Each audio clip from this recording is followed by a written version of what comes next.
Today I'm going to show you how to make some homemade popcorn. So, you got to start with some popcorn. Alright, take the popcorn, dump it into a kettle like this. Dump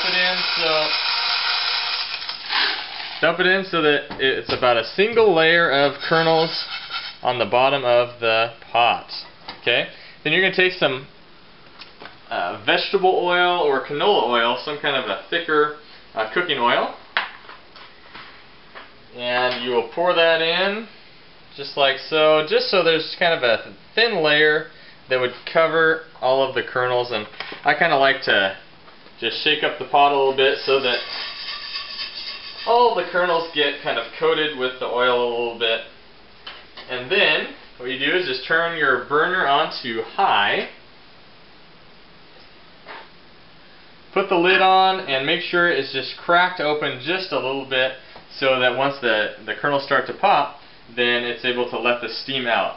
If you cover it and keep the steam in, it's just not going to allow the kernels to pop correctly. So in a couple minutes, we'll be back and show you what to do at the end. Alright, we're getting towards the end of the process. It's popping rapidly. Going to make sure you still have the steam venting out. You see that coming out there. One thing I always do is make sure I have a bowl large enough for the popcorn sitting out already, because this is when you don't have much time.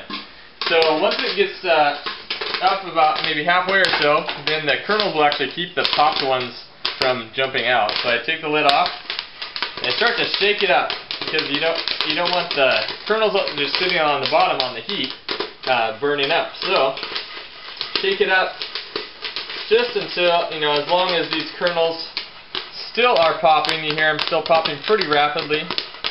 You want to keep it going. What you're doing is just shaking up those ones that are on the bottom and moving them towards the top so they don't burn. Just keep it over the heat a little bit.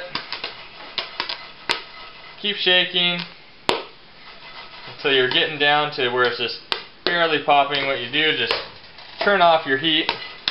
Go over here to the bowl. Dump her on in. Woo! Sometimes you get some strays happening there.